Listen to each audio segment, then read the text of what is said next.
Assalamualaikum warahmatullahi wabarakatuh. Ini enggak deh. Assalamualaikum warahmatullahi wabarakatuh. Jawab salam tuh dijawab. Waalaikumsalam warahmatullahi wabarakatuh. Ya, ada Acin Muhdor, ada Ustadz Ali Sofi, ada Ustadz Levi Bayahya. Ya, ya kalau dipaksa buat ngobrol tentang Corona versus Ramadan, yang pasti kita bakal bahas tentang Ramadannya dulu, ya dong. Jadi gue terpaksa mulai deh, karena kan gue opening ya, jadi gue mau cerita dulu deh. Gue masuk dalam kelompok orang-orang yang bersyukur Ramadan bersama pandemi ini. Gue sangat mensyukuri. Personally. Karena kenapa? Karena gini, waktu gue masih kecil, setiap kali mau masuk bulan Ramadan itu, aura tuh beda. 1 bulan di bulan Ramadan itu nggak tahu kenapa beda sama hari-hari setelah Ramadan dan sama hari-hari sebelum Ramadan. Menjelang SMP, dan itu kan SD ya, SD, SMP, SMA, tuh masih ada suasana itu. Masuk kuliah, udah mulai terkikis tuh. Ramadan sama bukan Ramadan sama persis. Sampai ada kerinduan di diri gue tuh, ada tuh semacam kerinduan, ya Allah pengen dong Ramadan tuh kayak dulu lagi gitu. Ada sesuatu yang berbeda gitu di bulan Ramadan. Sehingga Ramadan punya nilai, punya arti, punya bobot, ada kesan gitu. Kita hampir nggak bisa memaknai bulan ini, entah mungkin karena iman terkikis apa gimana, nggak tahu lah. Mungkin faktornya banyak. Tapi dengan adanya pandemi ini, Ramadan punya diferensiasi lagi dengan bulan-bulan sebelumnya. Walaupun nggak sekuat waktu kita masih kecil. Jadi itu rasa syukur pertama bulan Ramadan tahun ini. Corona, terima kasih banyak. Karena gue juga nggak percaya bahwa segala sesuatu itu buruk 100%. Pasti. Nggak mungkin segala sesuatu itu yang exist ya, bukan pikiran. Kalau di pikiran kan bisa aja sesuatu buruk 100%, di pikiran bisa ya. Cuma sesuatu yang hadir itu nggak mungkin lah sesuatu itu buruk 100%. Ketika kita nggak tahu sisi baiknya bukan berarti nggak ada. Ketika kita nggak tahu sisi baik dari corona ini, bukan berarti corona buruk 100%, tapi memang pengetahuan kita nggak sampai ke sana. Cuman sambil nunggu pengetahuan kita sampai ke sana, nggak ada salahnya kalau kita syukurin aja dulu. Pembukaan dari gue mudah-mudahan cukup menjadi trigger ya perbincangan supaya asik. Gimana coba Ustadz Ali Sofi?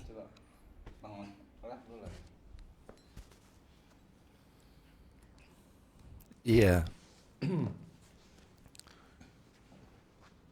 Lebih dirasakan lagi ketika masih anak-anak, ketika Jakarta masih banyak tanah, masih banyak pohon, memasuki bahkan sebelum Ramadan sendiri suasananya sudah terasa Ramadan, begitu. Benar. Semua orang ceria, semua orang menanti dengan bahagia bahwa ada 1 bulan yang tidak hanya memiliki bobot dalam nilai-nilai agama, tetapi juga di dalam aura itu seperti ada 1 tirai dari langit yang membuat kita dibahagiakan, seperti itu. Dan semua itu sekarang perlahan-lahan sirna. Namun tidak ada yang seperti tadi Acin katakan bahwa ada yang kita lihat bisa saja tidak seluruhnya buruk. Walaupun itu juga satu wabah. Mungkin kalau kita mengambil hikmah di balik itu, yang berkenaan dengan Ramadan, ini membuat kita bisa, pertama adalah berkumpul bersama keluarga kembali. Kita bisa memaknai Ramadan di tengah-tengah keluarga kita. Kita bisa berbagi bersama keluarga. Yang kemarin-kemarin mungkin kita harus buka puasa di luar dengan segala kesibukan dan lain-lain. Kita tidak bisa menjadi contoh yang baik dari seorang manusia sebagai ayah, sebagai suami, atau bahkan sebagai anak terhadap orang tuanya. Namun kali ini pandemi corona ini membawa sisi positif di bulan Ramadan bagi kita. Seperti itu. Nah, mungkin tanggapan lebih lanjut coba kita dengar deh dari saudara kita nih, Ali Sofi. Kalau menurut gue begini ya, dengan adanya corona ini sebenarnya kita kan mempertebal harapan kita, kan gitu. Soalnya kita melihat dari corona ini belum ada titik yang bisa kita harapkan untuk bahwa pandemi ini akan berakhir, kan gitu. Nah, pada bulan Ramadan adalah momentum harapan. Momentum di mana Allah Subhanahu wa taala memberikan kita wadah di mana kita bisa mengharapkan apapun dari Allah Subhanahu wa taala. Karena memang dalam bulan Ramadan keberkahannya, pintu surga terbuka, doa-doa itu mustajab dan segala macamnya. Kita sudah bertawakal ataupun bersandarkan diri kepada medis dan segala macamnya. Ternyata memang pada saat ini pengharapan kita mulai tipis gitu kan.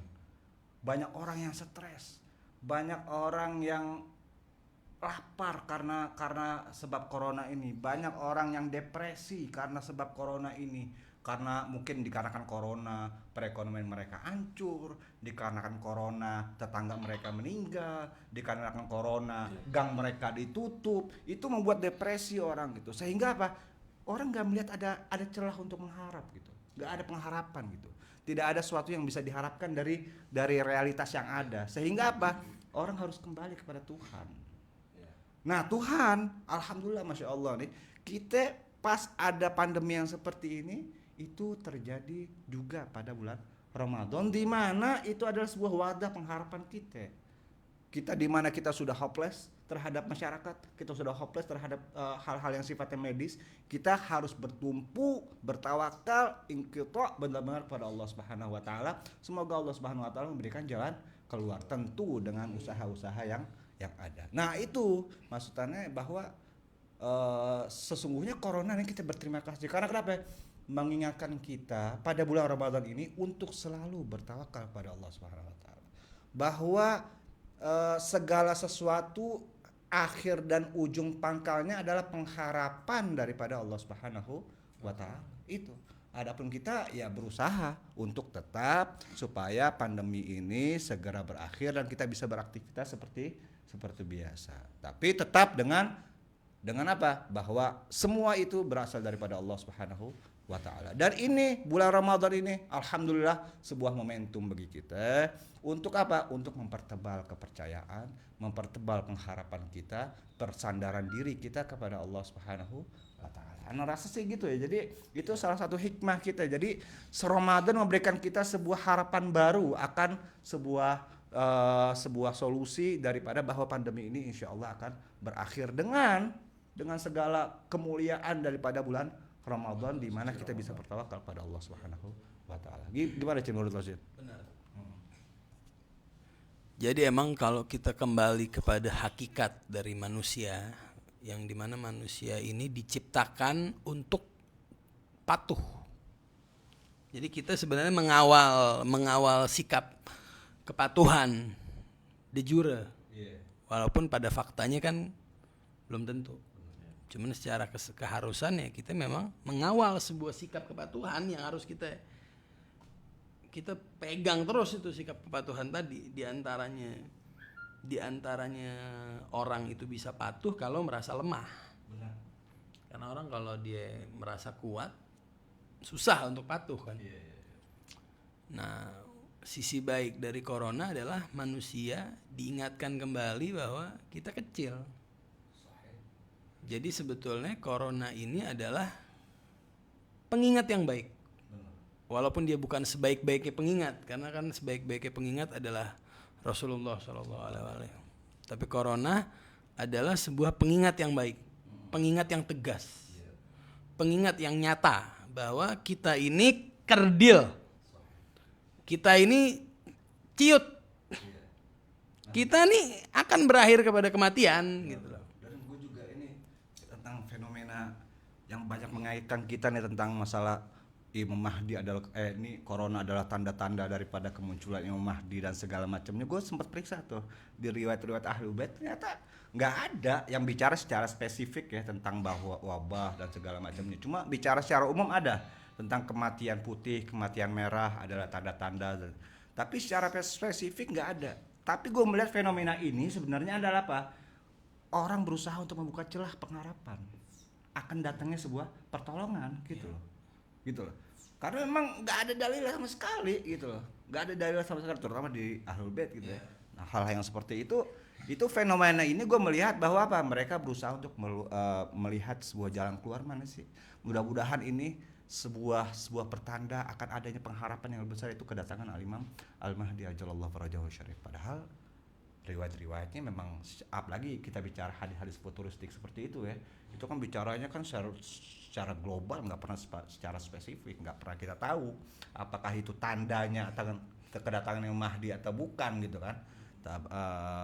Jadi Anda lihat bahwa itu fenomena tentang bahwa mereka sudah kembali kepada Tuhan. Tadi yang lo bilang itu adanya kesadaran kembali untuk kembali kepada Tuhan, apalagi pada bulan Ramadan ini, insya Allah gitu sih.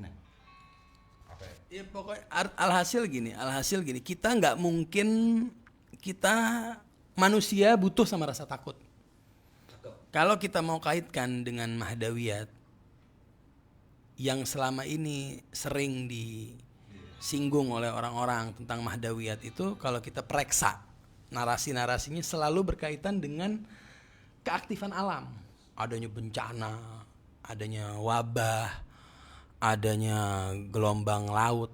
Artinya hal-hal yang berkaitan kepada aktivitas alam sebagai tanda-tanda kedatangan Imam Mahdi. Sehingga kita melihat bahwa seolah-olah kedatangan Imam Mahdi itu beriringan dengan kepasifan para penantinya. Jadi kitanya kaku. Kitanya di mindset kita bahwa ya kita pasif aja, nggak ada masalah. Nah itu keliru sebetulnya. Sebetulnya Mahdawiyat adalah upaya menyerupai Imam Mahdi. Keaktifan itu bukan pada alam tapi pada manusia.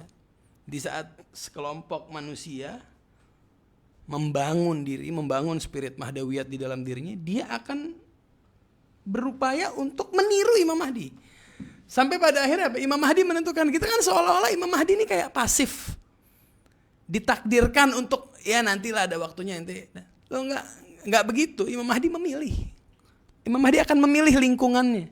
Tentu Imam Mahdi akan memilih lingkungan yang syarat dengan spirit Mahdawiyah, yang mirip dengan dirinya. Jadi sebetulnya sebaiknya adalah kita abaikan tuh faktor-faktor alam itu, justru harusnya kita singkirin dalam kaitan terhadap Mahdawiyat. Karena yang paling utama adalah keaktifan diri pribadi manusianya gitu, bukan alamnya. Alam akan terus bergerak. Cuman pergerakan alam siapa yang paham? Dari mana kita bisa tahu kalau ada gempa di sini tanda kedatangan Imam Mahdi? Lo Mahdawiyah nggak gitu. Mahdawiyah adalah kamu membangun pribadi menyerupai Imam Mahdi. Ketika itu lingkungan udah terkumpul, Imam Mahdi akan memilih lingkungannya. Oke, kalau kita mau kaitin dengan Mahdawiyah, artinya gue pribadi nggak melihat corona sebagai tanda-tanda kedatangan Imam Mahdi atau punya relevansi secara khusus gitu tentang Imam Mahdi. Gue nggak melihat itu justru. Gue justru nggak melihat itu. Bahkan gue pribadi makin hari nggak melihat tanda-tanda itu justru. Gue malah nggak ngelihat gitu. Gue masih inget kok dulu anak-anak seumuran gue zaman dulu tuh semangat belajar agama tuh semangat banget. Sekarang udah nggak ada. Belajar tafsir, belajar fikih, belajar bahasa Arab, pengen kenal sejarah imam, pengen mempelajari imam, itu kan upaya untuk menyerupai sebetulnya. Sebetulnya spirit Mahdawiyat yang benar tuh yang begitu. Makin kesini nggak ada tuh, hilang semua. Pengen jadi selebgram semuanya. Ya maksud gue, spirit Mahdawiyat sama spirit mau jadi selebgram please. Nah, corona jangan dibawa-bawa deh urusan Mahdawiyat. Minta tolong. Viral itu banyak itu sekarang tuh yang ngasih hadis yang berkaitan dengan Imam Mahdi kedatangan. Gue bilang apa nih? Gue bilang maksudnya. Coba, Levi coba. Ini ahli sejarah juga soalnya. Iya sebetulnya korelasinya nggak tepat.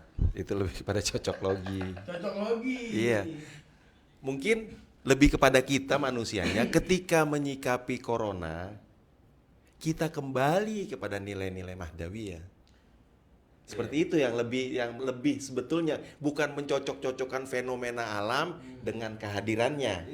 Anda sepakat tadi, Acin bilang bahwa terbentuknya masyarakat Mahdawiyah menjadi syarat kedatangan Imam Zaman. Jika tidak terpenuhi itu, maka kehadiran Imam Zaman yang dinanti ini tidak akan terpenuhi. Orang secara umum lupa bahwa Imam Mahdi memilih.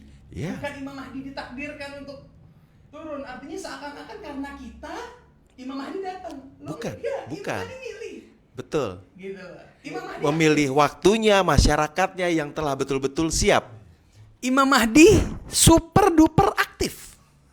Tidak pasif Imam Mahdi. Yang pasif kita ya. Kita yang pasif. Kita yang pasif.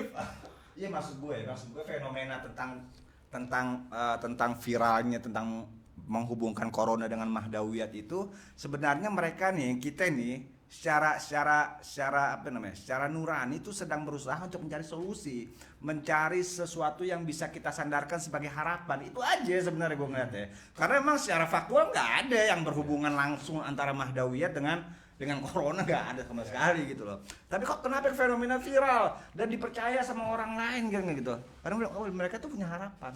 Mereka sudah capek berharap dengan manusia.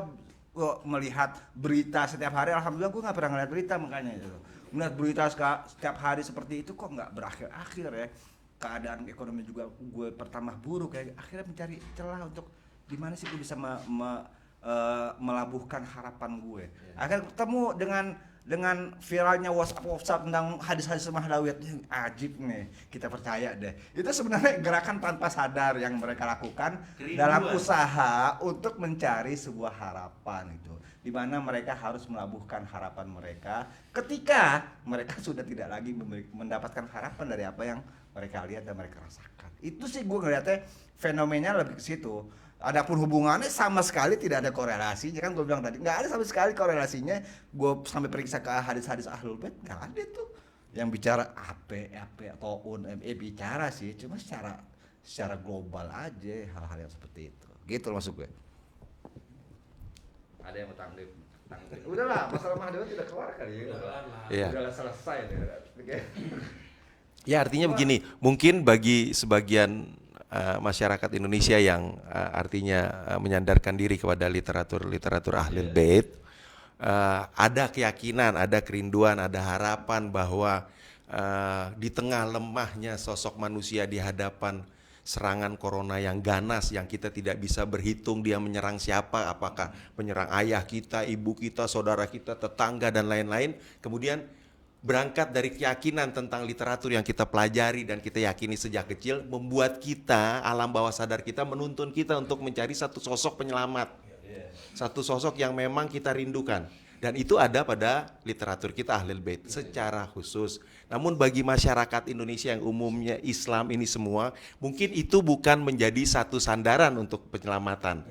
Nah, ada satu hal yang kemudian kita sepakat semuanya, baik yang memegang literatur Ahlul Bait maupun yang tidak, bahwa Ramadan ini menjadi harapan bersama. Momentum bagi kita bersama-sama untuk meyakini bahwa semua ini akan berakhir, bahwa kembali lagi kita hanya menyandarkan diri kepada Allah. Allah yang telah memberikan istimewanya bulan ini, Allah yang memberikan mulianya bulan ini, sucinya bulan ini, adanya harapan, adanya ampunan, ada semua di sini, ada penyembuhan di bulan ini. Mustajabnya doa. Ada kebahagiaan, ada kegembiraan. Yang inilah yang harus kita kembalikan kepada diri kita. Siap nggak kita menyongsong, menjaga dan menjalani bulan ini dengan sebaik-baiknya? Itu yang jadi menjadi keniscayaan hari ini yang sedang kita hadapi. Soal Mahdawiyat itu menjadi hal-hal perbendaharaan kita sebagai yang memegang literatur Ahlul Bait. Namun bagi masyarakat seluruhnya, mari kita semua sama-sama menyambut bulan ini sebagai bulan yang bisa menyelesaikan masalah yang sudah berbulan-bulan berlalu. Bayangkan ketika Ramadan itu masih di bulan Oktober. Orang telah lelah. Orang bahkan mungkin telah kehilangan Tuhan. Tapi hari ini Anda tidak perlu berteriak menunggu Tuhan bantu kami, tapi Allah telah menyediakan bulan ini untuk kamu mendapatkan semua ampunannya. Ini kan istimewa. Gitu. Corona menjadi istimewa ketika dia harus teriris waktu dengan Ramadan. Seperti itu kira-kira.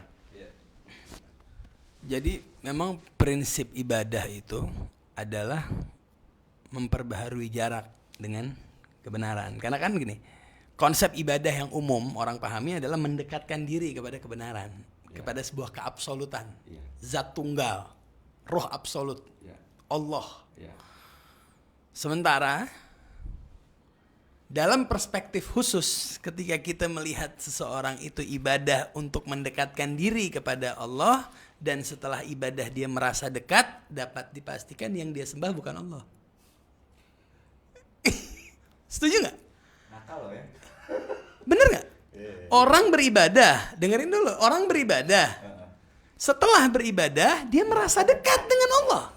Dapat dipastikan yang dia sembah bukan Allah. Karena ibadah efeknya harus mengkerdilkan diri.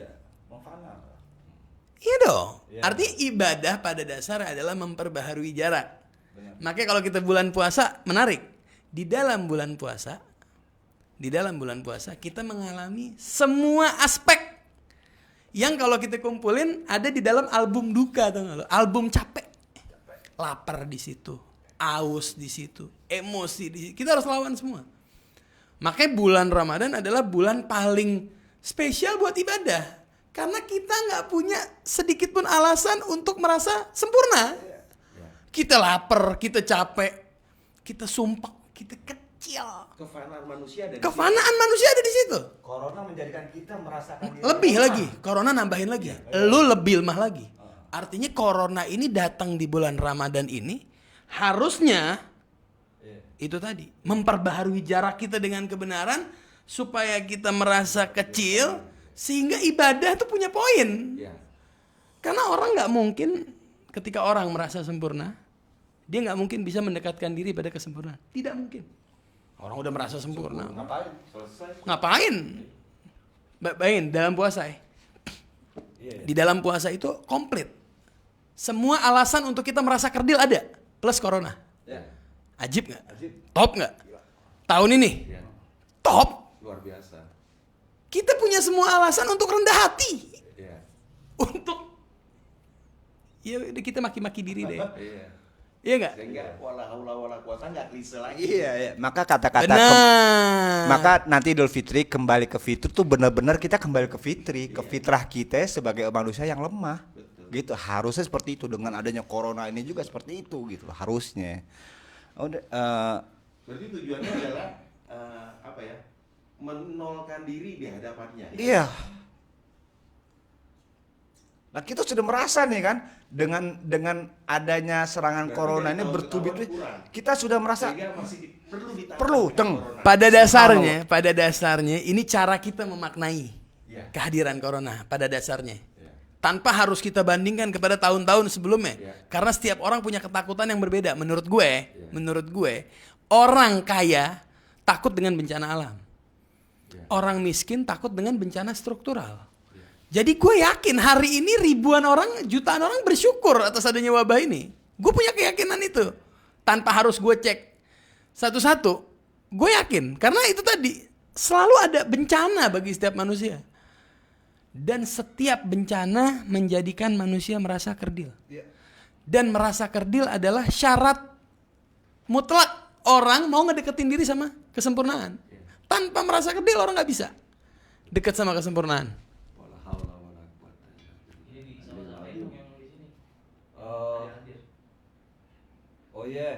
Untuk para viewer nih Al-Hur TV nih, Masya Allah kita disaksikan lebih. Kita disaksikan kira-kira 52 orang yang online sekarang ini. Ada Mihadi Segaf, ada Sutris, ada Arman, ada Herlia, ada Resi Waras, terus Solihin dan kawan-kawannya. Terus ada pertanyaan nih. Ada Solihin, masa virus COVID disisipi bulan Ramadan? Ajib. Gimana menurut lo? Disisipi bulan Ramadan gitu loh. Maksudnya gue juga nggak paham maksudnya apa. Maksudnya bukan begitu ya Solihin ya, bukan maksudnya kita mensisipi mensisipi COVID dalam bulan Ramadan, dalam artian kita mencari hikmah dari pandemi, daripada masalah corona ini. Apa sih korelasinya? Apa sih hikmahnya dari corona ini supaya tetap kita memelihara daripada sebuah harapan. Nah, kita kan harusnya kan memiliki harapan tuh, ya kan? Kalau kita ketemu sama semua orang pada saat ini, semua orang ngeluh. Nggak ada satupun, mau orang kaya, mau orang miskin, semua orang mengeluh seakan-akan sudah hilang harapan, kan gitu. Nah, bulan Ramadan adalah usaha ataupun momentum kita untuk memperbaharui harapan kita. Untuk menciptakan kembali harapan kita bahwa apa? Bahwa ada Tuhan loh. Ada wadah yang diberikan Tuhan supaya kita terus berharap kepada Allah Subhanahu wa taala. Itu aja sih sebenarnya, kita berusaha untuk mencari hikmah antara si corona sama bulan Ramadan. Terus nih ada Ali Haidar, Bro. Jal mau nanya apa Jal? Iya, fadhal nanya lah. Terus Komarudin nih, penantian aktif dan penantian pasif, dua metode sebagai pilihan hudurnya Al-Mahdi. Kolerasi tersebut menjadi bahan renungan di mana posisi kita. Ya, tadi kita udah bahas itu semua. Kita udah bahas masalah Al-Mahdi. Penantian aktif sama penantian pasif itu yang hari ini membagi masyarakat penanti Imam Mahdi.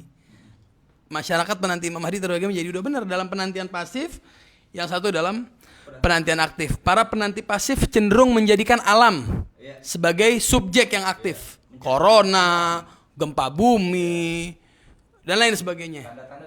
Tanda-tanda di luar dirinya. Dan seolah-olah Imam Mahdi pada literatur. Kenapa? Dan menyandarkan diri kepada literatur. Menyandarkan diri kepada literatur dan menjadikan Imam Mahdi seolah-olah dikendalikan oleh alam semesta. Imam Mahdi nggak punya pilihan. Tapi penanti aktif berbeda. Dia justru spirit Mahdawiyah di dalam diri dia berusaha sedikit sekuat mungkin mendekati sifat-sifat Al-Mahdi, memantaskan diri, membentuk sebuah lingkungan sampai Imam Mahdi menunjuk lingkungannya. Jadi Imam Mahdi pasif di sini. Alam-alam itu tadi nggak terlalu penting. Perubahan-perubahan alam, pergerakan alam itu nggak terlalu penting. Itu dua mungkin mereka berdua berasal dari literatur yang sama, mungkin ya, mungkin literaturnya sama. Cuman kan paradigma kan, ada perspektif orang beda-beda. Pada pemikiran. Ya kita, atau ya penanti pasif ya emang males aja.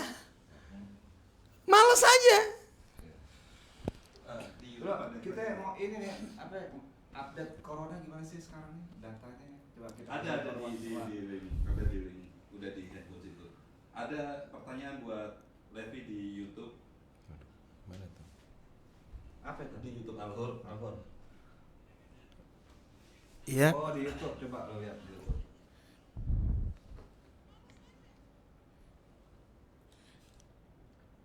Mau nanya, itu ayat puasa kan disebutkan diwajibkan atas kalian berpuasa. Pertanyaan yang pertama, kali puasa siapa? Pertama kali siapa dulu? Levi dulu. Pertama kali kutiba alaikumusiyam. Oh, ini Faisal yang tanya. Iya. Faisal Jindan tanya, wih, buat Bang Levi, bukannya wabah yang lebih besar juga pernah menimpa Eropa berapa puluh tahun yang silam? Bahkan sebelumnya juga pernah terjadi. Perang Dunia Pertama. Iya, itu Perang Dunia Pertama, flu Spanyol. 1800-an juga pernah. Jadi 50 juta orang. hampir 100 tahun sekali siklus ini akan ada seperti itu. Tidak masalah. Kita tidak lagi berbicara dalam ranah sejarah di sini, karena sejarah adalah sesuatu yang tercatat dengan realita yang jelas. Namun yang kita ingin bahas hari ini, apa korelasi corona di dalam Ramadan, sehingga kita angkat coba corona versus Ramadan, seperti itu. Anda nggak akan berpanjang lebar untuk menjawab bahwa memang pernah terjadi. Terus korelasinya dengan hari ini seperti apa? Kan seperti itu.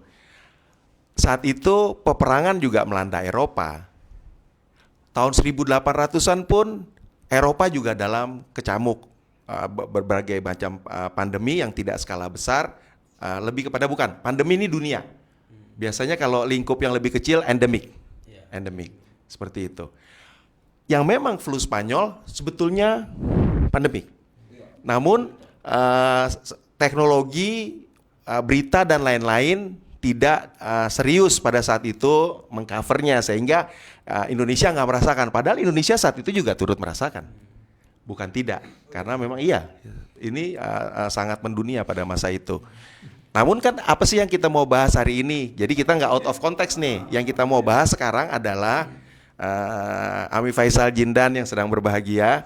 Yang kita mau bahas hari ini, apa sih yang kita maknai dengan corona yang kita sedang hadapi selama ini? Hilangnya harapan manusia, ketika manusia dengan pangkatnya, dengan kekuasaannya, dengan hartanya, maupun yang hari-hari berjibaku mencari rezeki, sekarang semua sama. Semua berharap, semua memiliki rasa takut, semua takut mati, semua takut lapar, semua takut kehilangan. Nah, ketika Ramadan datang, memang bombastis kita angkat Ramadan versus Corona. Namun di sini adalah bagaimana Corona di dalam Ramadan tadi adalah mengajak kita kecil sebagai manusia, sehingga kita memperbarui jarak dengan Sang Pencipta. Mungkin lebih ke situ esensinya yang coba kita bahas. Begitu Ami Faisal. Ya, ini ada juga pertanyaan nih, mungkin Mas kok berkaitan dengan Imam Mahdi ya. Adakah tanda-tanda konkret datangnya Imam Mahdi? Ada ya, memang dalam riwayat beberapa Iya. Emang Ali nanya apa? Adakah tanda-tanda konkret datangnya Imam Mahdi? Ada memang dalam beberapa riwayat yang berkaitan dengan dengan tanda-tanda daripada kedatangan Imam Mahdi. Mungkin nggak perlu dibahas di sini ya, karena memang kita bahas Imam Mahdi juga nggak ada korelasinya langsung dengan apa yang kita bahas sekarang gitu. Terus Haidar tadi itu ayat puasa kan disebutkan diwajibkan atas kalian berpuasa. Pertanyaannya yang pertama kali puasa itu siapa? Mau jawab gak? Haidar, biasa lu kan. Sejarah itu pertanyaannya. Hah? Pertanyaan sejarah. Iya. Nanti deh kita cari deh dalilnya. Nanti kita. Nama Ali. Iya li, nanti li katanya li Rajal wallah. Kita nggak tahu juga siapa yang pertama kali puasa itu berkaitan dengan sejarah langsung lah. Ya, kita lanjutin aja deh. Pembahasan kita masih bicara supaya nggak keluar konteks juga, yaitu berkaitan dengan corona. Sekarang nih gimana nih? Corona nih data yang sementara ini ada datanya nggak? Berapa juta sih sekarang? Udah berapa juta sih?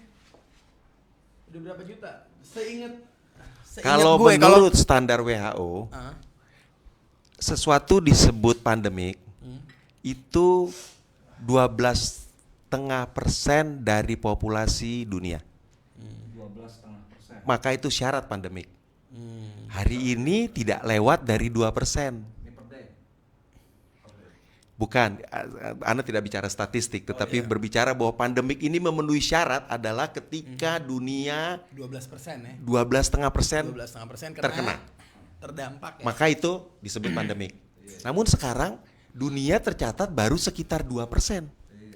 Sehingga ini belum bisa disebut pandemik. Oke, realitanya banyak, lebih dari berapa? 90 negara di dunia yang terkena. Iya, 3 juta baru 3 juta. 3 juta orang. Nggak Dari tahu deh. populasi 8 miliar. Dari populasi 8 miliar. 8 miliar.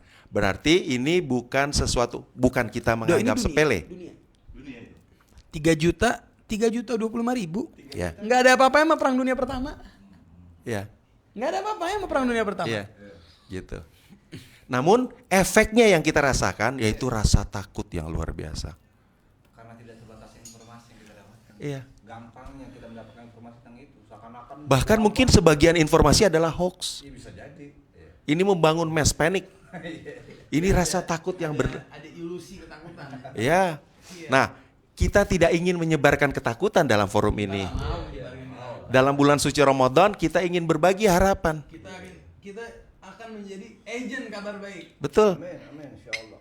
Bulan ini Allah jadikan sebagai satu batasan-batasan di mana ketika di bulan-bulan lain kamu mungkin saja menyandarkan diri bukan kepadaku. Tetapi di bulan ini sepenuhnya kamu harus menyandarkan diri kepadaku. Sehingga engkau mengerti arti kecilnya manusia. Itu yang ingin pesan Ramadan bersamaan dengan adanya corona. Tadi kita udah bahas, kalau corona datang di bulan lain, nanti di bulan Desember, Ramadan datang di bulan Desember, ya kan, akan berbeda.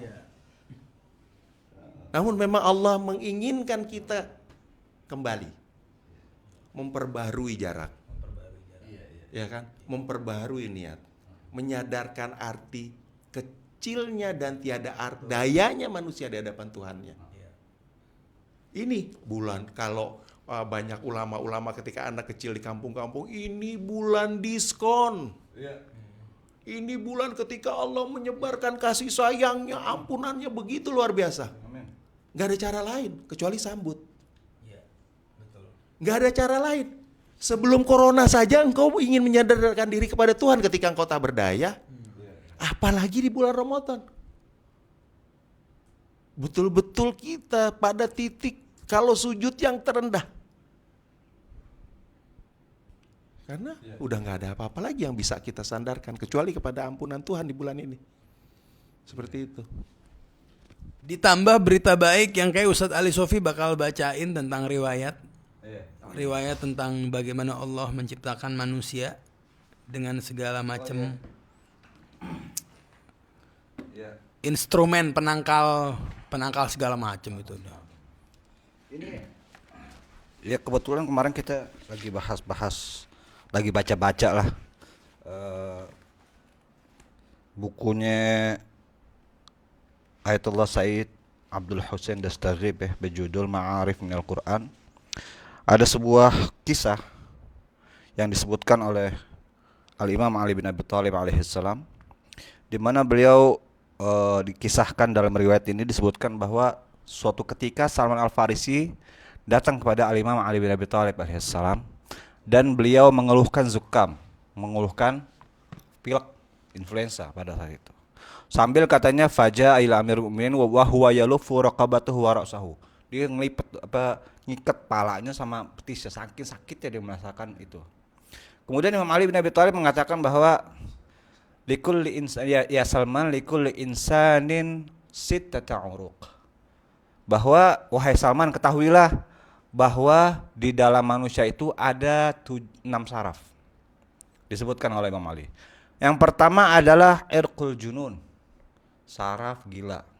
Katanya disebutkan bahwa Imam Ali kalau seandainya idza taharraka irqul junun, kalau seandainya bergerak itu saraf gilanya kita ya gitu. Kita mau mengalami depresi, kita mau mengalami stres, mungkin hal yang seperti itu yang hampir membuat kita gila itu, maka apa?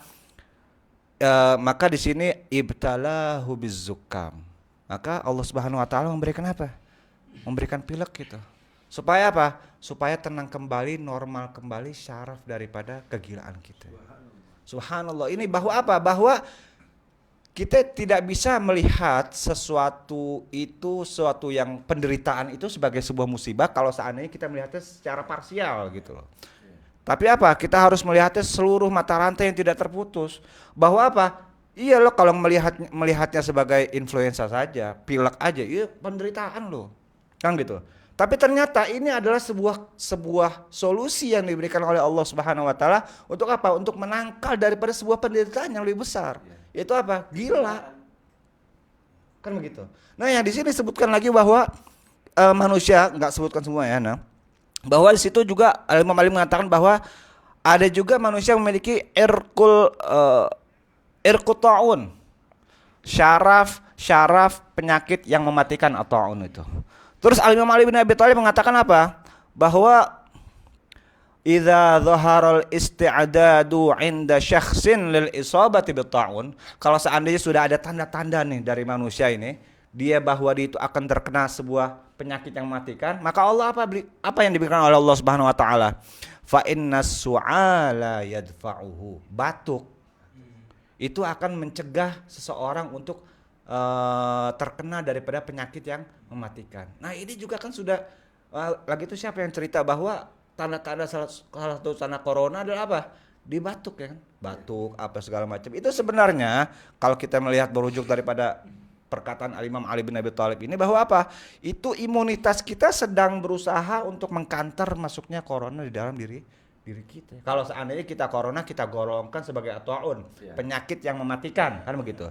Bahwa Imam Ali mengatakan apa? Penyakit batuk. Batuk itu adalah usaha diri kita untuk mengkanter, untuk mengeluarkan, untuk menyembuhkan diri kita sendiri dari penyakit yang lebih mematikan. Dalam artian apa? Bahwa sesungguhnya semua di dalam diri kita itu sudah ada tameng ya, udah ada semacam apa itu?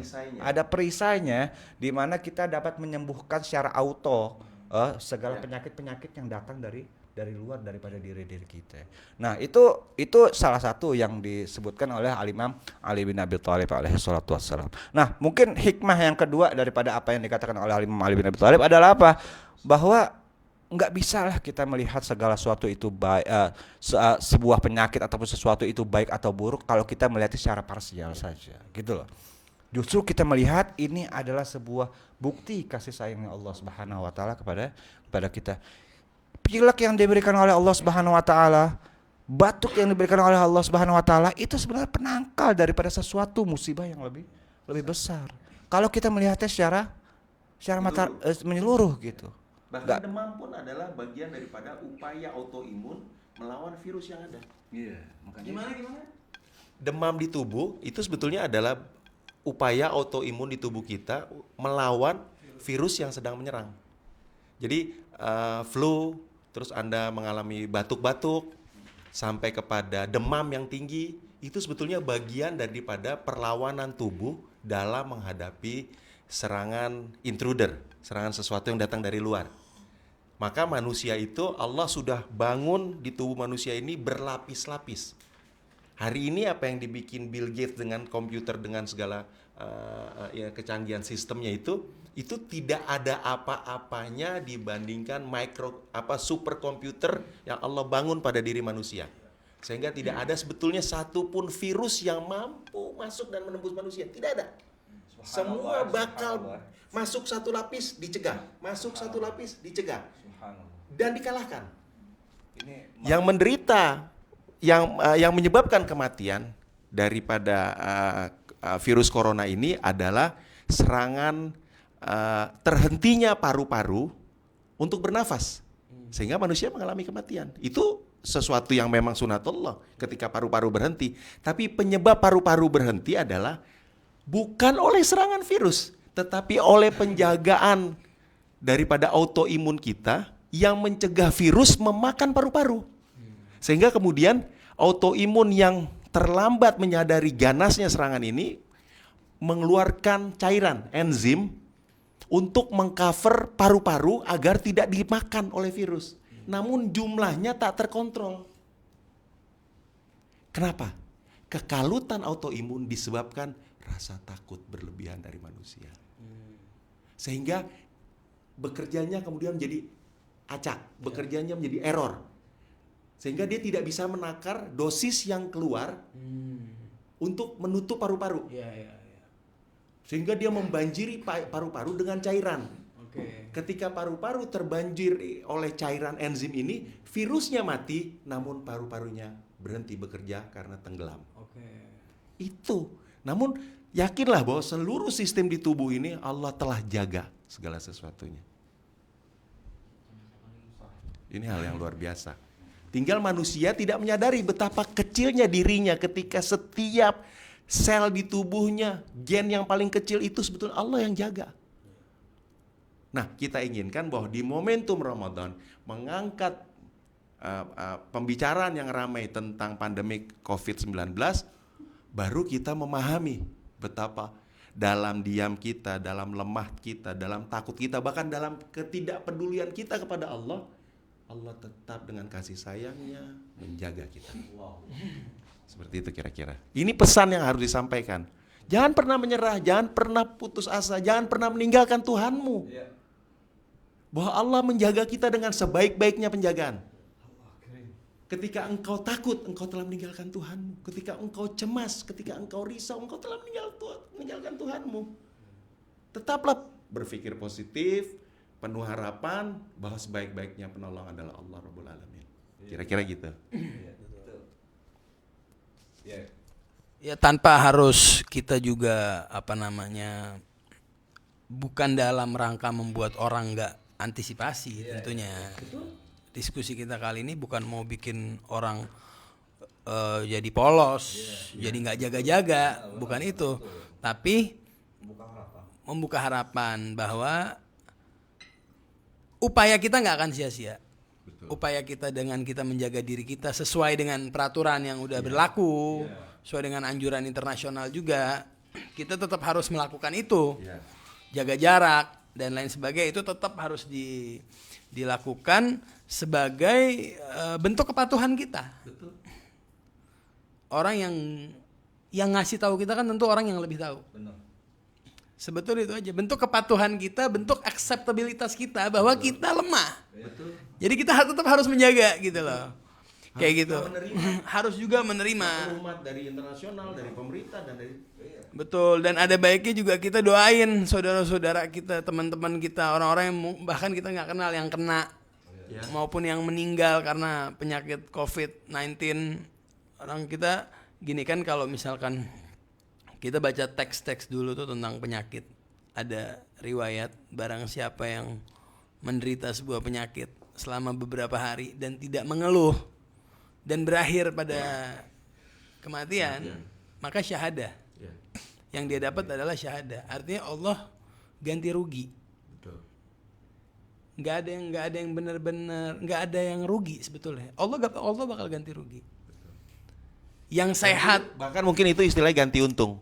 ganti untung, betul. Bukan ganti rugi. Nggak ada yang dirugikan di sini. Nggak ada yang Allah ganti dirugikan. untung. Allah ganti untung.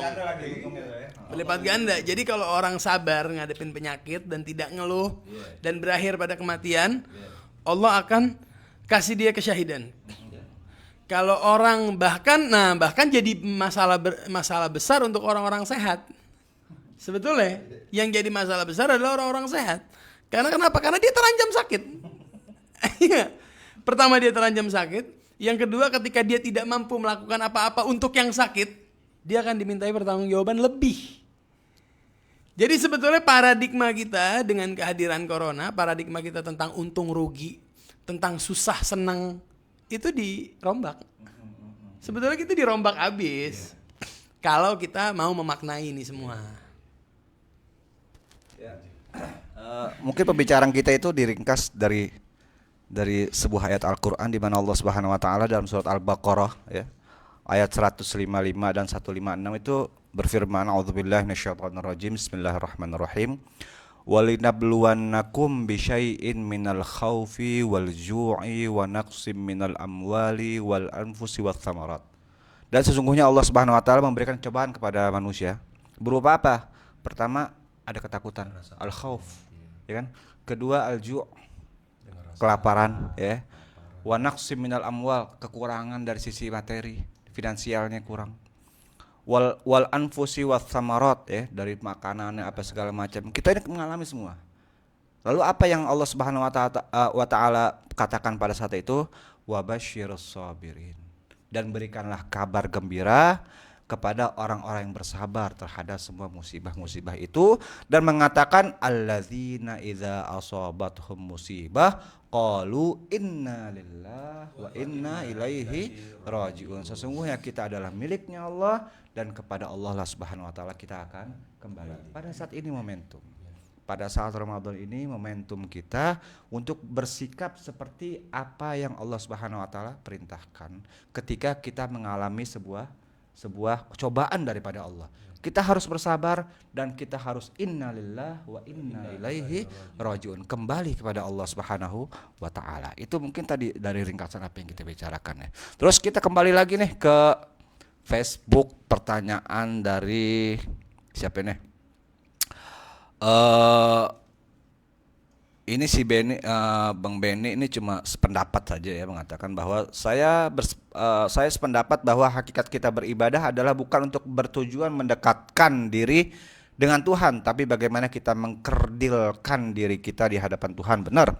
Begitu kecilnya dan begitu lemahnya dan sebagainya itu ya, beliau sepakat dengan apa yang kita bicarakan pada malam ini. Terus ini Batik Ahmad mengatakan perkataan Imam Ali tentang batuk tadi hal yang menarik. Salah satu cara pengobatan bagi yang terkena angin duduk atau jantung berhenti berdetak dengan membatukkan diri. Ya, ini perkataan Imam Ali ini ada ada panjang di situ ya. Kita tidak akan bahas semuanya karena makan waktu. Tapi intinya tadi sudah saya sebutkan bahwa ada 6 syaraf yang ada dalam diri manusia dan itu bisa bereaksi secara spontan, secara auto, membentengi diri kita dari segala macam ancaman-ancaman penyakit yang dari luar itu. Nah, silahkan merujuk kepada riwayat-riwayat yang seperti itu. Nah, pertanyaan mana tadi? Pertanyaan tadi, ya, Ali Haidar nih. Di saat corona mewabah, bumi sedang berpuasa. Manusia dipaksa untuk tidak bergerak seperti biasa. Ramadan di saat wabah kali ini adalah sinkronisasi tiap individu terhadap situasi global. Puasa adalah kepompong yang menjadikan ulat yang melata menjadi hewan yang terbang. Kalam. Lo mau tanggepin? Saya mau tanggepin. Ali, gue mau coba jawab pertanyaan lo soal ayat Al-Quran, terus kemudian pertanyaan lo siapa yang pertama kali puasa. Gue mau maksain diri gue untuk jawab gitu. Barusan kayak nyari inspirasi, kayaknya gue bisa nih jawab karena pertanyaannya kayak nggak sejarah amat, falsafi ini pertanyaannya. Mudah-mudahan. Jadi gini, jadi puasa itu sebetulnya kan banyak. Ada puasa orang puasa gula. Orang kena diabetes kan puasa gula dong. Ya tetap dibilangnya itu puasa. Ada orang puasa mutih. Ya kan? Ada orang puasa, gue punya temen puasa nyender. Jadi dia latihan apa kayak bela diri apa, nggak boleh nyender. Puasa senderan. Jadi kalau duduk tegap gitu nggak boleh begini, nggak boleh. Sayyidah Maria puasa ngomong. Puasa ngomong. Artinya puasa itu kan macam-macam. Jadi kalau ditanya siapa yang pertama kali berpuasa? Nah, ini puasanya dalam konteks apa dulu nih? Dalam konteks dalam ranah apa nih? Dalam ranah syariat kah? Kalau misalkan kita kembalikan puasa, pokoknya puasa apa aja. Ya menurut gue ya pertama kali puasa ya mungkin roh, malaikat, iblis, ya orang-orang itu. Puasa maksiat malaikat. Iya dong, kalau misalnya puasa dalam segala hal. Atau misalkan Allah pertama kali puasa. Puasa berbuat zalim. Iya dong, Allah puasa berbuat zalim. Karena Allah nggak mungkin zalim. Jadi puasanya puasa apa dulu nih? Puasa dalam konteks syariat. Nabi-nabi pembawa syariat pertama kali Nabi Adam. Dan Nabi Adam berpuasa. Jadi ya otomatis syariat yang umum Nabi Adam pertama kali puasa. Puasa dalam syariat Islam yang dari terbitnya matahari sampai terbenamnya matahari ya Rasulullah. Kayak gitu. Semoga mendekati lah paling enggak. Ya, terima kasih. Li, langsung aja Li debat di situ udah gasak Li. Apa?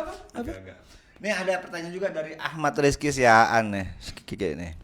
Mau nanya dong, iblis-iblis di Ramadan ini juga safe kuarantin kan? Apa ada hubungannya dengan kondisi masyarakat saat ini? Kan lagi dibelenggu nih setan-setan nih. Terus hubungannya dengan korelasinya dengan kondisi masyarakat pada saat ini gimana?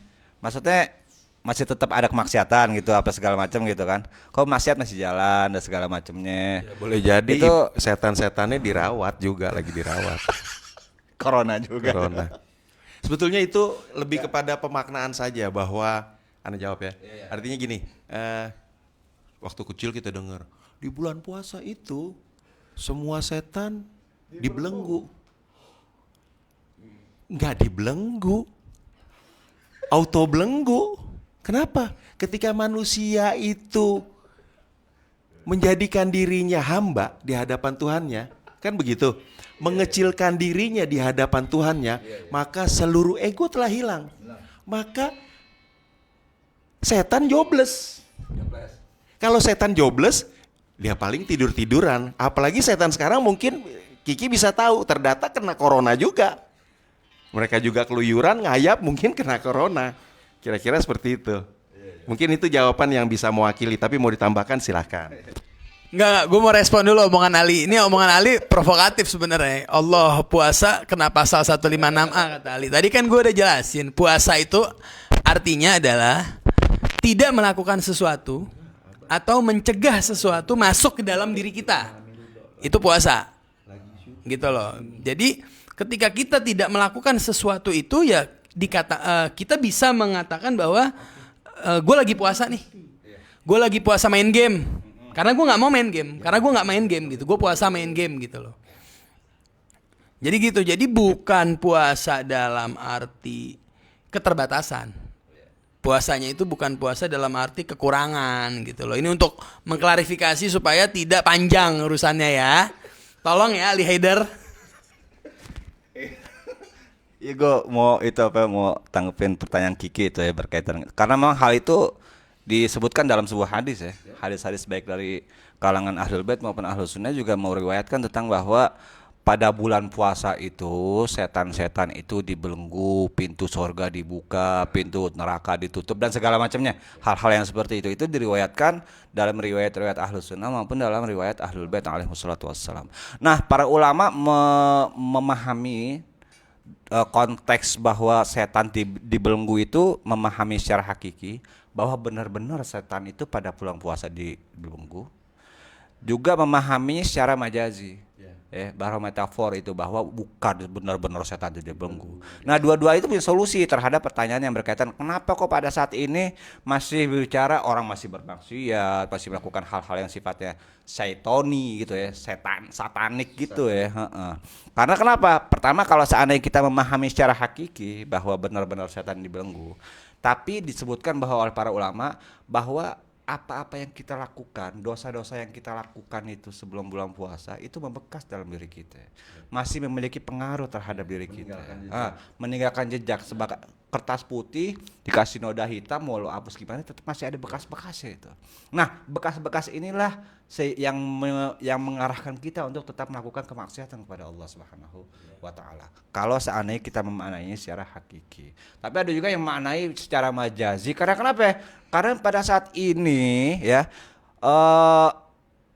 begitu banyak pahala yang diberikan oleh Allah Subhanahu wa taala, seakan-akan itu membelenggu daripada setan. Bayangin tidurnya aja kita ibadah dihitung oleh Allah Subhanahu wa taala. Kan begitu. Pintu doa pada bulan Ramadan diistijabahkan oleh Allah Subhanahu wa taala. Sehingga apa? Enggak ada celah bagi setan untuk menggoda, untuk apa? Untuk mengarahkan kita kepada sebuah dosa. Dosanya bisa tertutupi dengan kemuliaan yang dimiliki oleh bulan Ramadan kalau seandainya kita pahami secara majazi. Dalam artian bahwa apa? Bahwa kita bisa pahami secara hakiki hadis itu, dan juga kita bisa memahami secara metafor juga hadis yang seperti itu. Dua-duanya memiliki jawaban yang menurut Anda sih itu memuaskan juga gitu. Ya, begitu sih saudara Kiki ya tadi pertanyaannya. Tambahan dikit soal dosa itu, sisa dosa itu dia aktif dan menginspirasi. Jadi dosa yang udah pernah kita lakuin itu dia aktif dan menginspirasi. Jadi walaupun anggaplah pertama kali ngelakuin dosa dibisikin sama iblis, setelah kita ngelakuin itu kan ada catatannya tuh, ada nodanya. Nah, nodanya itu tuh menginspirasi terus. Udah nggak perlu lagi sama iblisnya. Iblisnya sampai permisi sama kita, ya udah deh gue cabut dulu ya. Udah paham kan? Udah paham. Udah ngerti kan? Ya udah gue cabut dulu. Nanti kalau nggak ngerti tanya-tanya lagi. Nah, ini ada juga pertanyaan dari Sylvia Jamilah nih. Dia bertanya, ini corona buatan manusia? Nah, lo buatan manusia. Lo tadi ada teori konspirasi lo gimana tuh? Gue bukan teori konspirasi, itu law of attraction. Enggak, mungkin gini. Manusia itu sebetulnya tidak bisa membuat apa-apa ya. Manusia sebetulnya hanya mampu meniru sebetulnya. Jadi kalau misalkan corona ini dia buatan siapa? Sebagai virus dia bisa saja terbangun dari alam, kehendak alam sebagai virus. Tapi dalam proses mutan, berpindah, terus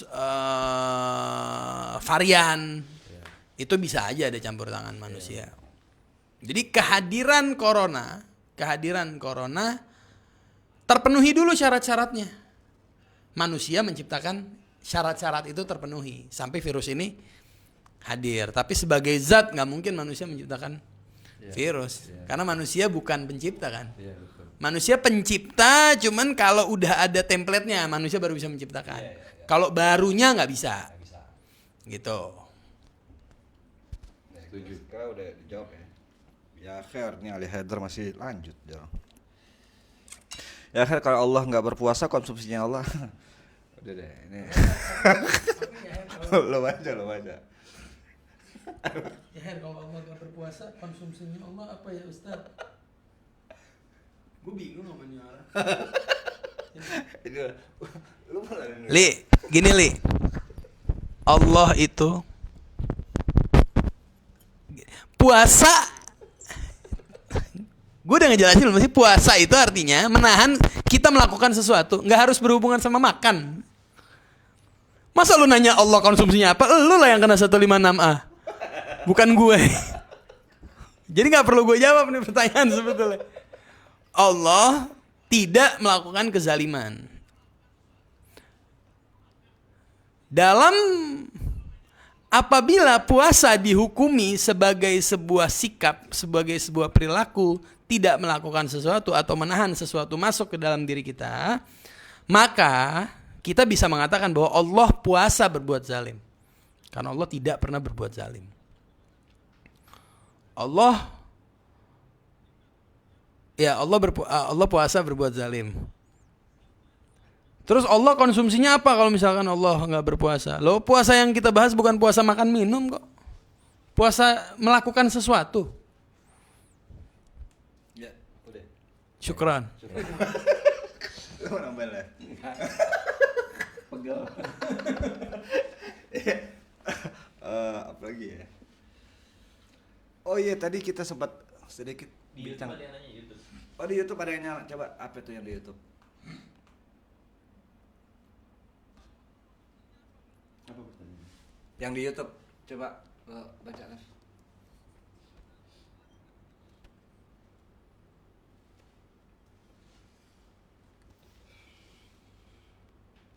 Oh ini Kogito Film.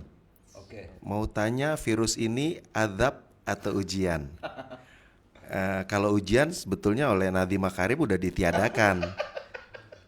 Iya, udah nggak ada. Udah nggak ada. Udah nggak Jadi ada. kita nggak usah bahas tentang ujian.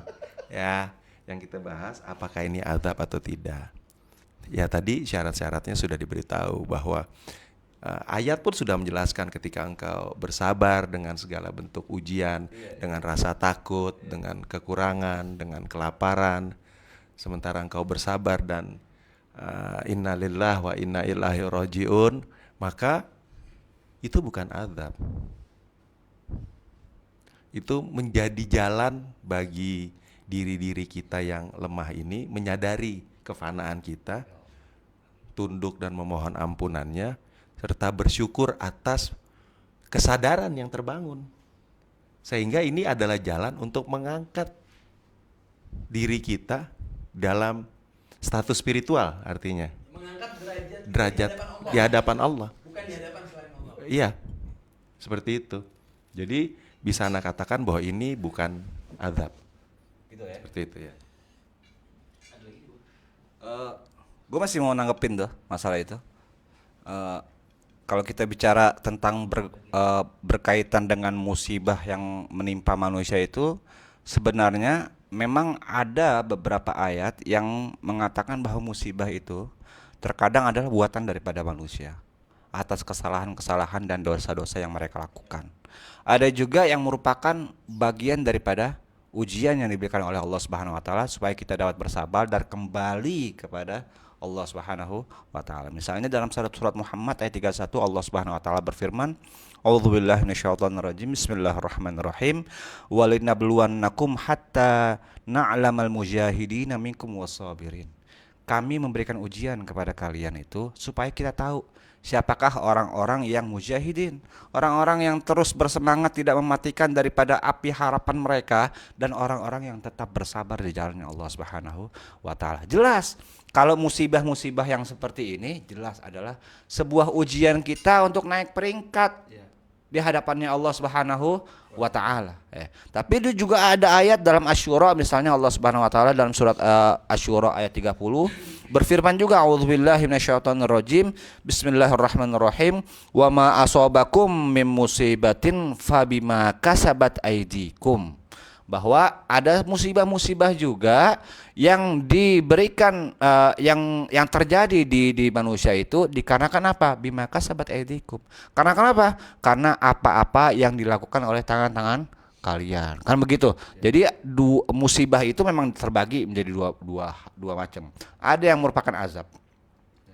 Tapi itu disebabkan oleh manusianya itu sendiri. Ada yang merupakan ujian kita untuk meningkatkan keimanan kita kepada Allah Subhanahu wa taala. Berkaitan dengan corona ini azab apa ujian? Enggak perlu kita tahu itu. Perlu enggak? Ini azab enggak perlu. Bukan kewajiban kita untuk mengetahui apakah itu azab ataupun itu sebuah ujian. Yang penting gini. Minta bocoran. Gak maksud gue yang penting bagaimana kita menyikapi segala musibah gitu loh. Iya. Nah kalau kita bisa menyikapinya secara proporsional sesuai dengan tuntutannya yang diberikan oleh Allah, wa basyirus sabirin innalillahi wa inna ilaihi rajiun, kita akan lulus itu dan akan naik ke dalam tingkat keimanan kita kepada Allah Subhanahu wa taala. Dan bukan kewajibannya kita untuk mengetahui ini azab, ini ujian, enggak tahu. Dalam masalah tsunami Aceh dulu bicara begitu, itu karena kemaksiatan. Di Jakarta lebih banyak maksiat daripada di Aceh. Harus itu kalau Jakarta aja lebih banyak kan begitu kan. Jadi nggak perlu tahu gitu loh. Yang penting adalah kewajiban kita membantu orang yang dalam keadaan kesusahan. Dan kita juga nggak bisa menghukumi maksiat itu berdasarkan kuantitas. Gitu loh. Maksiat itu nggak bisa dihukumi besar kecilnya berdasarkan kuantitas. Contoh kayak tadi kita bilang banyakkan maksiat di Jakarta daripada di Aceh, karena kita menghukuminya dari jumlah orang yang kegap kan. Lah maksiat itu pada dasarnya nggak bisa dihukumi begitu. Maksiat terbesar adalah apa sih? Maksiat kecil yang diremehkan. Salah satu maksiat terbesar adalah dosa kecil yang diremehkan. Jadi sebetulnya ini adalah satu bukti bahwa ketika kita membahas maksiat, unsur valuable itu lebih penting daripada banyaknya. Jadi iya, makanya gue juga agak bingung sih kalau orang bilang kayak kenapa sih Bali nggak kena wabah? Kan Bali banyak maksiat.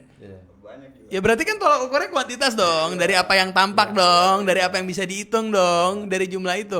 Padahal sebetulnya maksiat itu punya nilai quality. Gitu loh. Contoh, ketika ada dua orang yang melakukan sebuah maksiat yang sama persis. Maksiatnya sama persis dua orang ini. Contoh mencuri. Dua orang melakukan sebuah pencurian. Sama persis. Yang satu dalam kondisi terdesak harus betul-betul dia membantu dia punya keluarga atau dia punya teman. Gak ada pilihan lain. Dia melakukan sebuah pencurian. Salah.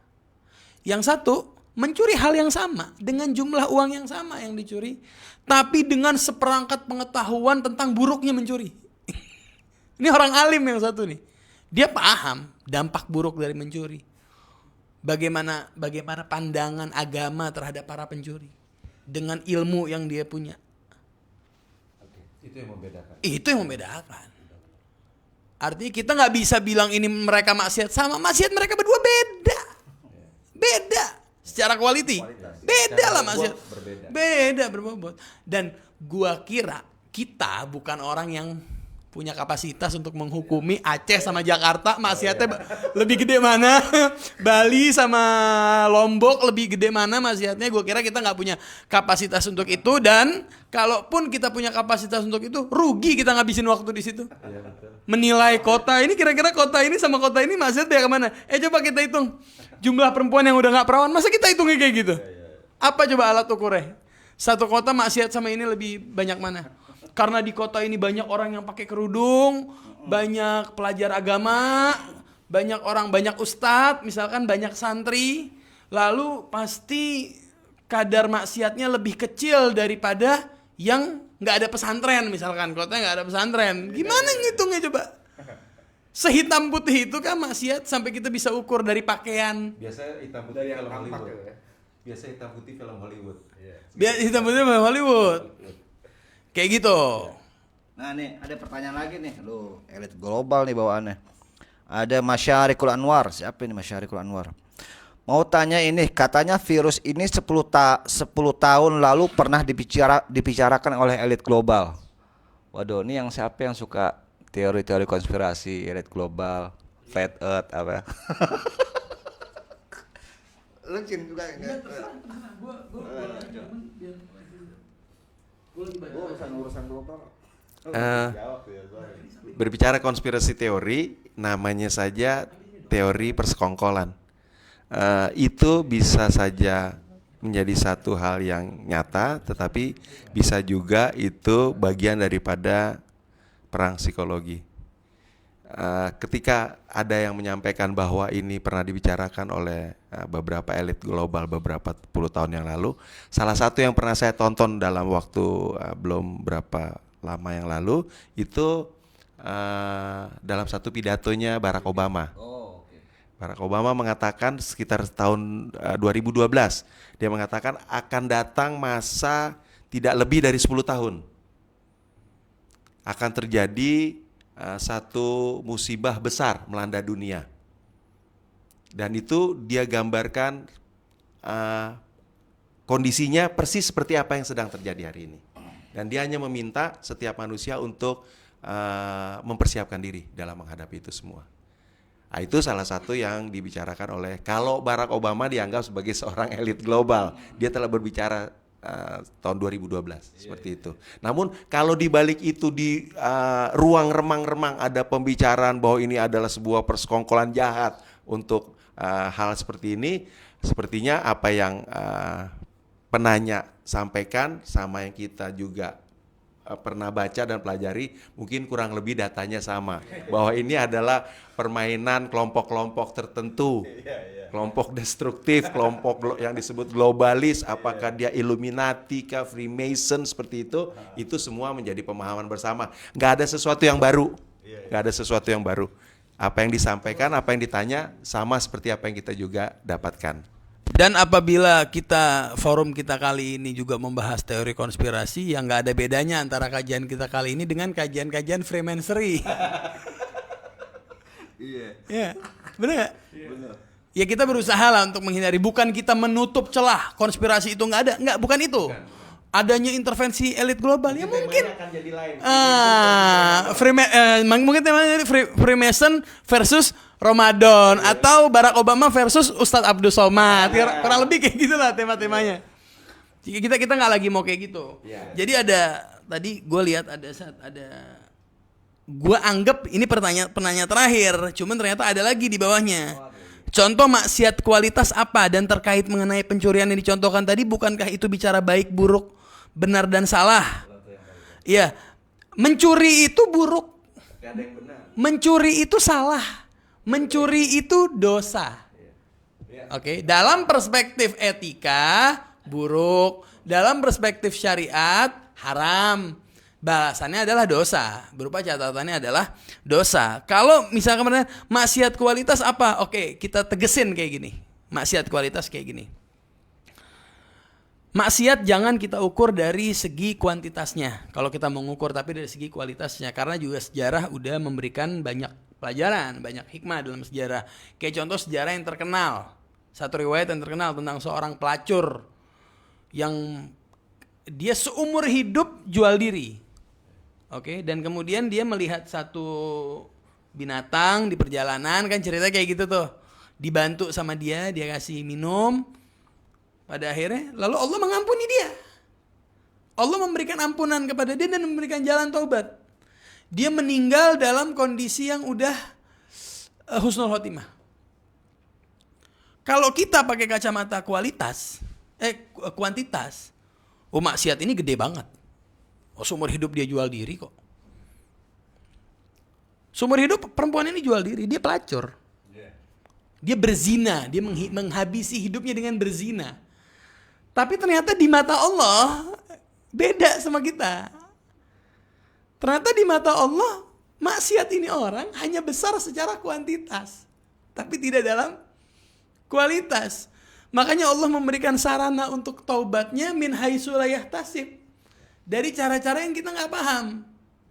Berbeda dengan cerita lain nih. Cerita lain, orang yang setiap harinya ibadah.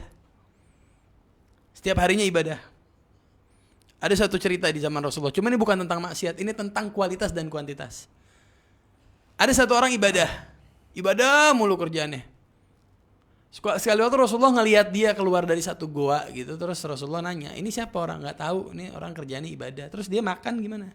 Kakaknya setiap hari bawain dia makan. Kata Rasulullah, kakaknya lebih mulia daripada itu orang. Ini bukan dalam kondisi maksiat ya, tapi dalam konteks kualitas dan kuantitas. Ibadah pun seperti itu. Jadinya sebetulnya maknanya adalah jangan kita mempersepsi maksiat. Kita jangan menilai lah orang nih maksiat ini sama maksiat ini lebih besar maksiat ini. Karena Allah punya cara pandang yang berbeda. Intinya tuh itu aja sebetulnya. Udah kayak gitu pokoknya. Semoga jelas deh. Jelas banget itu ya. Tapi mau nambahin sedikit dari apa yang disampaikan oleh saudara kita ini, bahwa dalam hadis yang disebutkan tadi yang berkaitan dengan dosa kecil itu dalam hadisnya jelas kok, bahwa di situ disebutkan jangan melihat kecilnya dosa, tapi lihat siapa yang kau maksiati. Itu bicara tentang apa? Bicara tentang kualitas, gitu loh. Penentanganmu terhadap Tuhan itulah yang harus diperhitungkan, bukan kuantitas seberapa besar dosa yang kamu lakukan, gitu loh. Lu bicara ini dosa kecil, ini cuma dosa kecil, gampang lah. Nah, ketika kita meremehkan dosa kecil itu adalah sebuah penentangan terbesar kepada Allah Subhanahu wa taala, dan itulah yang dianggap sebagai sebuah dosa besar dalam tanda kutip. Karena kenapa? Kita melakukan sebuah penentangan terhadap Allah Subhanahu wa taala. Begitu juga dengan ibadah. Begitu juga dengan ibadah. Ada sebuah kisah di zaman Rasulullah sallallahu alaihi wasallam. Rasulullah SAW, lupa siapa nama sahabatnya, itu pernah mengatakan bahwa si fulan masuk surga, dijamin oleh Allah Subhanahu wa taala, dijamin oleh Rasulullah dengan lisan sucinya Rasulullah, bahwa orang ini telah dijamin oleh masuk surga. Padahal dia bukan orang yang terkenal sebagai ahlul ibadah, bukan orang yang terkenal sebagai salah satu sahabat tersohor di zaman Rasulullah SAW. Orang-orang biasa gitu loh.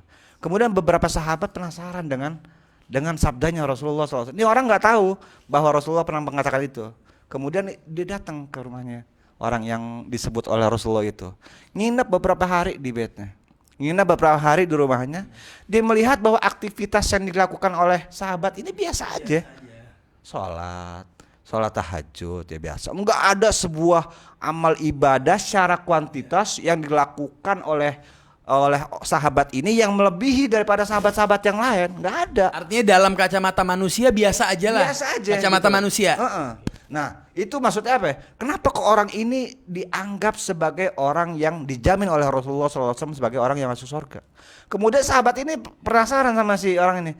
Sebenarnya apa sih yang kamu lakukan itu? Sehingga aku pernah mendengar Rasulullah pernah mengatakan engkau telah dijamin oleh Allah Subhanahu wa taala sebagai orang salah satu penghuni surga.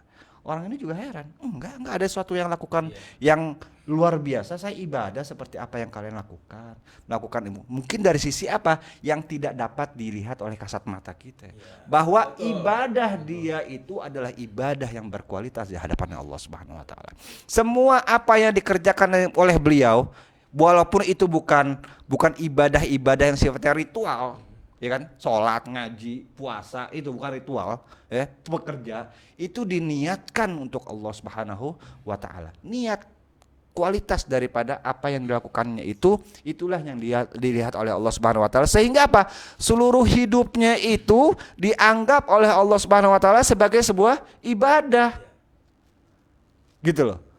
Sehingga apa? Rasulullah mengatakan bahwa orang ini adalah orang yang layak menjadi penghuni surga. Nah, itu yang berkaitan dengan kualitas dan kuantitas ibadah dan juga kemaksiatan. Bahkan dalam konteks tertentu, khususnya masalah kekufuran nih. Kekufuran sendiri. Kekufuran itu kan ibaratnya puncak dari maksiat lah, kekufuran itu.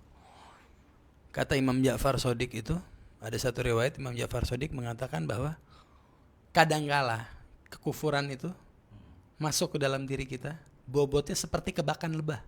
dari alusnya tuh. Lebah kalau dikepak tuh kan nggak kelihatan. Kita mengalami sebuah kekufuran. Sehalus itu tanpa kita sadari. Sehingga mudah-mudahan di bulan puasa ini dengan adanya kajian ini yang nonton berhenti ngejudge orang, berhenti menilai orang ini lebih buruk daripada orang ini, berhenti menilai kota ini lebih buruk daripada kota ini dan lain sebagainya. Kita kembalikan semua kepada diri kita sendiri. Untuk mencari tanda-tanda kezuhuran Imam Mahdi. Nah, dan berusaha untuk memaknai Mahdawiyat sebagai sebuah sebuah upaya menyerupai Imam Mahdi, upaya aktif untuk kita menyerupai Imam Mahdi. Ini juga gue juga pengen jawab pertanyaan terakhir sebetulnya tentang ini. Jadi kita harus gimana sih kalau nggak salah gitu menyikapinya itu. Kita udah sepakat kayaknya ya, Bang Levi. Satu-satu deh, gue dulu deh ya. Kalau gue menyikapi corona ini adalah dengan tetap mempertahankan, menjaga sikap sesuai peraturan. Jangan sampai kita nggak taat sama peraturan. Taklif sebagai rakyat, masyarakat, ikutin peraturan yang ada, PSBB dan lain sebagainya. Masker tetap dipakai, tetap jaga jarak. Itu yang pertama. Yang kedua adalah jangan pernah berhenti berharap, karena selalu ada kenikmatan di balik setiap ujian. Karena juga makna dari kebahagiaan adalah penderitaan yang berhasil dijinakan. Kita nggak akan pernah bisa memaknai kebahagiaan tanpa adanya derita sebelumnya.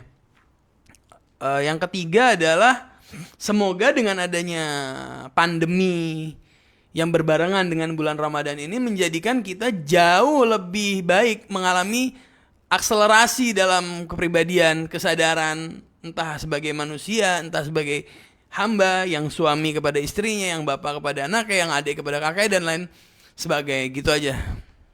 Ya mungkin sebagai closing ya, mungkin lagi dulu deh. Ya, karena corona hadir di tengah kita menjadi satu keniscayaan, ya ini satu hal yang menarik untuk dibahas, ya kan? Namun terlepas ada atau tiada corona, menyandarkan diri, menyerahkan diri sepenuhnya kepada pertolongan Allah, kepada kasih sayangnya Allah, itu satu hal yang mutlak. Namun menjadi lebih terlihat ketika corona ini ada. Berhubungan dengan ayat yang tadi.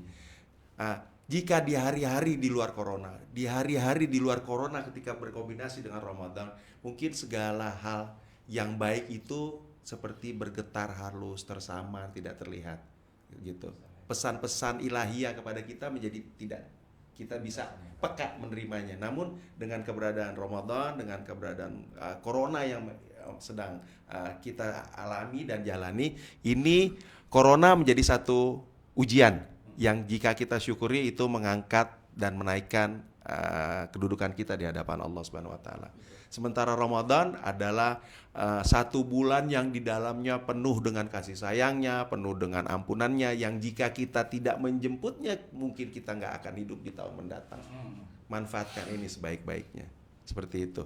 Jadi kesimpulannya adalah kalau melihat cerita tadi ada pelacur, ada banyak hal ya. Ada orang kok ibadahnya biasa. Sebetulnya kata Allah Subhanahu wa taala ketika menyikapi tidurnya Imam Ali, ini adalah sosok yang telah menjual dirinya kepadaku. Ini adalah sebaik-baiknya berniaga adalah kepadaku. Adalah denganku. Jadi seluruh ibadah kita ketika kita sadarkan bahwa ini kita sedang menjual diri kita kepada Allah, kita sedang berniaga kepada Allah, ini sebaik-baiknya. Sehingga seorang pelacur terselamatkan, seorang yang biasa-biasa saja terselamatkan, dan semua mendapatkan kasih sayangnya Allah. Sementara ada pembaca Al-Quran bahkan mati dalam kehinaan. Ada satu riwayat ketika Imam Ali berjalan dengan sahabat, ya kan? Terus akhirnya kejadian di perang Nahrawan, dia tergeletak mati. Imam Ali mengatakan dia Ammar, kalau nggak salah Ammar ya, Ammar bin Yasir, Ammar bin Yasir, bukan Ammar bin Yasir, dan mengatakan, Ammar, inilah orang yang kau bilang suaranya merdu. Dia terbunuh di perang Nahrawan dalam keadaan melawanku dan mati dalam kezaliman. Artinya ini tidak berniaga kepada Allah. Nah, kira-kira mungkin kualitas di sini adalah bagaimana kita bisa berniaga kepada Allah. Kira-kira gitu. Nah, forum ini anak kembalikan. Semoga semua menjadi harapan besar bagi kita. Ya, sebagai closing daripada apa yang kita bicarakan, obrolan kita pada malam ini, mungkin ada sebuah hadis daripada Rasul sallallahu alaihi wasallam di mana beliau sallallahu alaihi wasallam pernah bersabda, "Idza azumal jaza ma'a azumal bala." Bahwa apa? Segala pahala besar itu pasti diiringi dengan sebuah bala yang ada.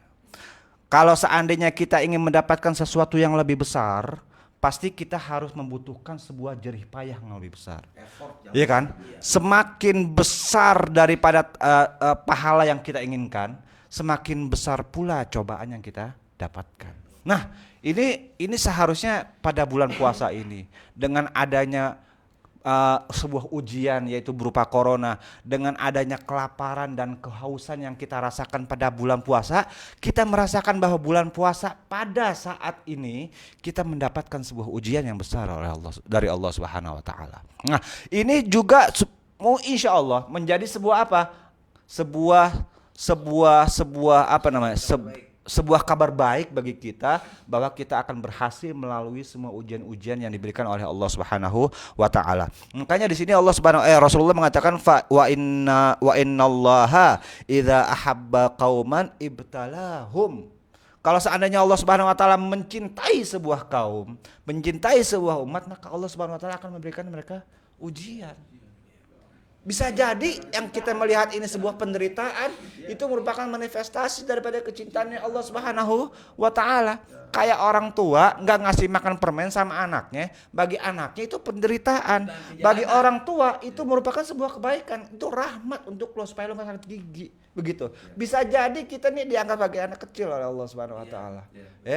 Kita maunya permen, tapi Allah melarang kita jangan makan permen. Kita kasih ini dulu lah yang pahit, obatnya yang pahit supaya lo sembuh gitu loh. Gitu. Nah, makanya disebutkan faman radiya falahu ridha. Kalau seandainya kita ridha, rela, kita kembali kepada Allah, meningkatkan keimanan kita pada bulan puasa ini, maka insya Allah kita akan mendapatkan balasan daripada Allah Subhanahu wa taala. Cinta kita nggak pernah bertepuk tangan di hadapan Allah Subhanahu wa taala. Insya Allah kalau seandainya kita menghadapinya, mensikapinya dengan keridhaan dan juga kesabaran. Wa man sakhata falahus sukh. Kalau seandainya kita murka, kita ngeluh, kita justru dengan musibah ini kita mengingkari daripada kerahmatannya Allah Subhanahu wa taala, kasih sayangnya Allah Subhanahu wa taala, itu insya Allah ya Allah jangan sampai insya Allah kita akan mendapatkan daripada kemurkaannya Allah Subhanahu wa taala. Jadi dalam artian bahwa kita harus terus menghidupkan harapan kita terutama kepada sumber daripada semua harapan yaitu Allah Subhanahu wa taala. Saya kira itu saja sebagai closing daripada diskusi kita ataupun obrolan bincang-bincang kita, obrolan kita pada malam ini. Selanjutnya nextnya kapan lagi kira-kira? Kapan ya? Ya insya Allah. Sekarang hari apa ya? Selasa. Minggu depan deh.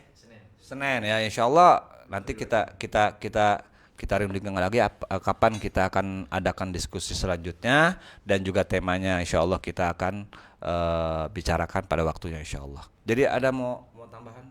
Ya gini, pokoknya ya siapapun yang nonton video ini taneminnya dalam hati, kita harus jadi penyebar kabar baik. Amin ya Allah. Kita berhenti untuk nakut-nakutin orang soal corona. Karena sebetulnya permasalahan terbesar ada pada diri kita sendiri sebetulnya. Jadi kita jangan nambah-nambahin lagi soal corona, dan kita sebisa mungkin orang terdekat kita bilang aja ke dia bahwa akan ada kebaikan. Gitu loh. Tenang aja, akan ada harapan, ada kabar baik. Udah itu aja sih. Kalau dari gue ya, maksudnya stop deh lu nakut-nakutin orang soal corona, udah. Cukup. Sebagai penutup, Assalamualaikum warahmatullahi wabarakatuh. Waalaikumsalam.